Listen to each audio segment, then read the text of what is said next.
रोगाणुकारक के शरीर में प्रवेश पश्चात लक्षण आने तक का समय क्या कहलाता है? What is the time period after the pathogen इंटर्स the body still symptoms appears. तो यहाँ जो क्वेश्चन में बोला जा रहा है कि यदि कोई जो है बैक्टीरिया वायरस यदि हमारे शरीर के अंदर प्रवेश करता है और उसके बाद लक्षण आने तक का समय, मतलब कि प्रवेश के पश्चात जो रोगाणु के लक्षण हमारे शरीर में आने शुरू होंगे उस टाइम के बीच के जो पीरियड्स है उसे क्या कहा जाता है। तो यहाँ देखिए ऑप्शन क्या है। ऑप्शन ए जो है हमारा बीमारी की अवधि, इलनेस पीरियड्स। ऑप्शन बी जो है ये रोगावस्था काल, periods of disease. Option C है उष्मायन अवधि, incubation period. And option D जो है आपका है इनमें से कोई नहीं। तो इसका सही आंसर आप मुझे बताएं कि इसका सही आंसर क्या होगा। तो इसका सही आंसर होगा आपका इंक्यूबेशन पीरियड। ऑप्शन जो सी है ये इसका सही आंसर है। नेक्स्ट क्वेश्चन है, a nurse is suctioning fluids from a patient via a tracheostomy tube. What when suctioning a nurse must limit the suctioning time to a maximum of. एक nurse एक मरीज के ट्रैकेस्टोमी ट्यूब के माध्यम से तरल पदार्थ चूस रही है। चूषण करते समय एक नर्स को चूषण समय को अधिकतम तक सीमित रखना चाहिए। मतलब यहाँ जो है ट्रैकेस्टोमी ट्यूब से सक्शनिंग किया जा रहा है और उसमें जो है कितना टाइम होना चाहिए, सक्शनिंग कितने देर के लिए करना चाहिए ये बोला जा रहा है। तो यहाँ ऑप्शन हम लोग देख लेते हैं। ऑप्शन ए है आपका 1 minute, option B 10 second, option C 30 second and option D है आपका 5 सेकेंड। तो इसका सही आंसर होगा आपका ऑप्शन बी होगा। जो सक्शनिंग जो है वो लेस देन जो है 10 सेकेंड से कम देर के लिए करना चाहिए, नहीं तो जो है पेशेंट को सांस लेने में दिक्कत हो सकती है। नेक्स्ट है बीसीजी वैक्सीन किस रूट के माध्यम से दिया जाता है। BCG vaccine through which route is the BCG vaccine administrate.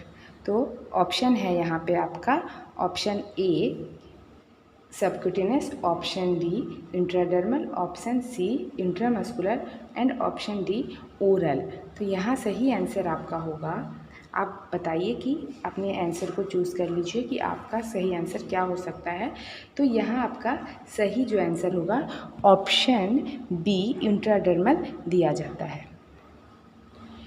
Fallopian tube के एक्सरे के अध्ययन को किस रूप में जाना जाता है। What is the study of x-ray of the fallopian tube.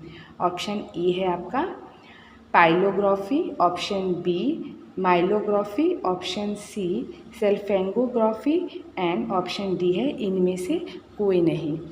तो आपका इसका सही आंसर होगा ऑप्शन बी माइलिंगोग्राफी जो है ये आपका एक्सरे, मतलब कि किसी भी टिश्यू के एक्सरे को माइलोग्राफी कहा जाता है। यहाँ देखिए यहाँ लिखा हुआ है myelography. Myelography is a diagnostic imaging test of spinal cord, nerve roots and other tissue. This test is also called myelography. ठीक है, और यहाँ पे अगर माइलोग्राफी आंसर नहीं दिया गया है। Hysterosalpingography is an x-ray procedure that is used to view the inside of the uterus and fallopian tube. ठीक है, यदि माइलोग्राफी नहीं दिया रहेगा तो आप HSG करेंगे। हिस्ट्रोसल्फिंजोग्राफी जो है ये आपका इसका सही आंसर होगा, क्योंकि यूट्रस का एक्सरे या फिर उसका अल्ट्रासाउंड को जो है HSG कहा जाता है। ठीक है, fallopian tube it often is use to see the fallopian tubes are partially or fully block. ठीक है, तो ये सारी चीज़ के लिए आपका हिस्ट्रोसल्फिंजोग्राफी किया जाता है। It is also shows if the inside of the uterus is a normal in size और नॉट। साइज को देखने के लिए भी HSG किया जाता है। तो चलिए नेक्स्ट क्वेश्चन को देख लेते हैं। ब्रीज प्रस्तुति में कितनी स्थितियाँ देखी जाती है। How many conditions are seen in breech presentation. ठीक है, तो इसका सही आंसर होगा आपका ऑप्शन सी जो है इसका सही आंसर है।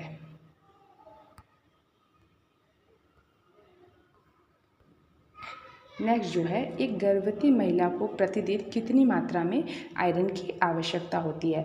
What amount of iron dose A pregnant women need daily? एक गर्भवती महिला को आयरन की कितनी आवश्यकता होती है? तो इसका सही आंसर होगा आपका ऑप्शन बी जो है इसका सही आंसर होगा। बार्थोलिन ग्रंथि किस में मौजूद होती है? Bartholin gland is present in.